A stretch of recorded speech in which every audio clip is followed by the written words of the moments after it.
कलाहांडी जिला थुआमूल रामपुर ब्लॉक स्थित खंडुआल पड़ियाठारे गोष्ठी उन्नयन अधिकारी ध्रुवचरण मुदुली प्रत्यक्ष तत्वावधान में ब्लॉक स्तरीय मत्स्य और प्राणी संपद मेला अनुष्ठित हो जाइछे। यह कार्यक्रम में मुख्य अतिथि भाव में लांजीगढ़ निर्वाचन मंडली विधायक श्रीजुक्त प्रदीप कुमार तिसारी, सांसद ब्लॉक प्रतिनिधि पवित्र नायक समेत बहु मान्यगण्य व्यक्ति मंचासीन रहितबा बेले नीलकंठ नायक भेटनारी टेक्नीशियन कलमपुर मंच परिचालना करथिले।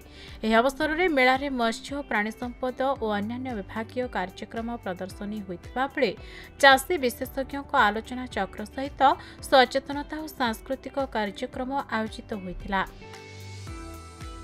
मेलारे मुख्य अतिथि और सम्मानित अतिथि माने उपस्थित थिबा प्राणीपालक मत्स्यचाषी भाई भौणी मानकु मेलार मुख्य उद्देश्य बुझाइथिले। एहासह एही मेलारे विभिन्न विभागर स्टल खोला जाइथिबा बेले आखपाख अंचलर शताधिक मत्स्यचाषी और प्राणीपालक माने योगदान करथिले।